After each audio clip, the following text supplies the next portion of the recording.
Hello, hi, welcome to Yedidia Shofet.net, and welcome to Halacha of the week number 59. Today's question, which was addressed to the chief rabbi, is, Rabbi, sometimes I'm sitting at the table, either I'm a guest or at home, Shabbat, or whatever it is. I'm in the middle of having an apple, having the fruit, and then all of a sudden, I'm done with that fruit.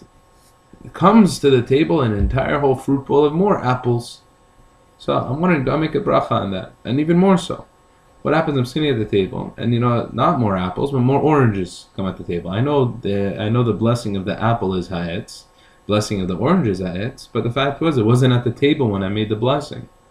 And after the oranges, then comes what? Not just that. Imagine there's grapes, a completely different type. Would the bracha, the blessing I said on that apple, make a difference on this grape that wasn't even here yet? Would it make a difference?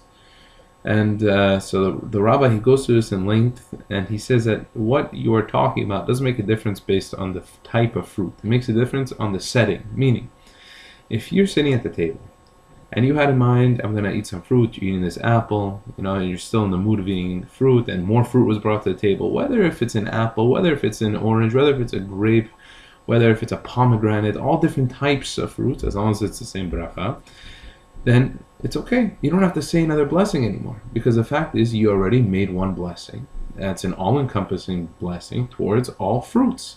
And the fact is that you're still in the process or in middle of eating.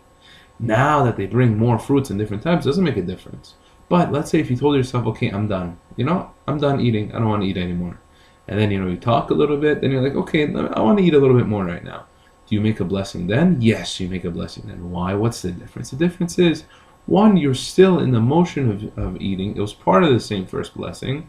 But now, even if they bring you the same fruits again, or whatever it is, let's say you ate your apple and you're satisfied, and you're done. You say, okay, that's it. Then they bring you more fruits, whatever it is, even if it's the same time period as the other one, you still have to say a blessing on the new fruits, because it's what your mindset is. If your mindset was in order to stop and you want to restart, then you have to make a blessing. But if your mindset at the first time wasn't to stop, then you do not need to say a blessing.